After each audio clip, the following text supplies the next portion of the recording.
Hi, I'm Shannon Lessner. I'm with Reed Manufacturing. We're here at the WWETT show in Indianapolis, Indiana. Here we have our pump stick. This was launched approximately 3.5 years ago. It's done very well for us. The unique component about it is that it's adaptable to other battery manufacturers. 15 gallons per minute. It's very efficient. It's multi-applications.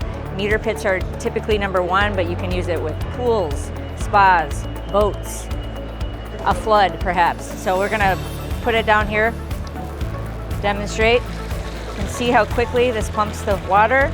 Again, 15 gallons per minute, which is pretty expedient compared with our competitor.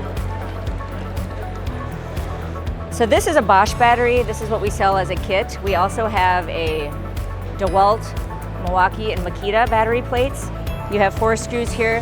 It's quite simple. It takes less than 90 seconds to remove and put it back on. So we sell the plates. We also have a variety of accessories, different screens. The screens are for water with debris, clear water. We don't recommend sewage water, but there is water with debris is fine.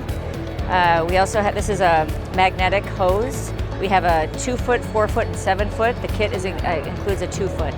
This is multi-applications. You can use meter pits. It's used for in a plumbing application, spas, pools, boat floods. It does very well in our waterworks industry as well as our plumbing and industrial.